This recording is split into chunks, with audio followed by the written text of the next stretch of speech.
mukunzi wanjye nibyo simbihakana ni vie prive yawe, ariko nubwo bimeze gutyo simbura kukwibazaho. Wisanzura kuri telefone yawe iyo wayitwaye muri toilette iteka uyibika yubitse nka screen yayo iterareje mu maso y'abagukikije, ajwi igira nta vibration ibamo, nihamagaye ukabibona kuyitaba birakugora kabone nubwo uragiriye imusozi. Ikirenze ibyo password yayirinzwe nk'amabanga y'inkomoko y'amadini.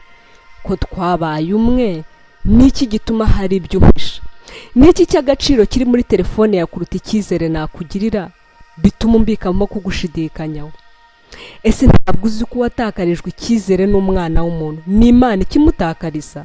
Niki gituma umbwira ko nkunda ko gutuma niyumva mu rwo rukundo bikakunanira? Ese tuzabana gutya tugeze ryari?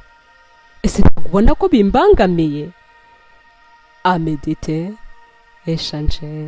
Mukunzi wanjye nibyo simbihakana ni vie prive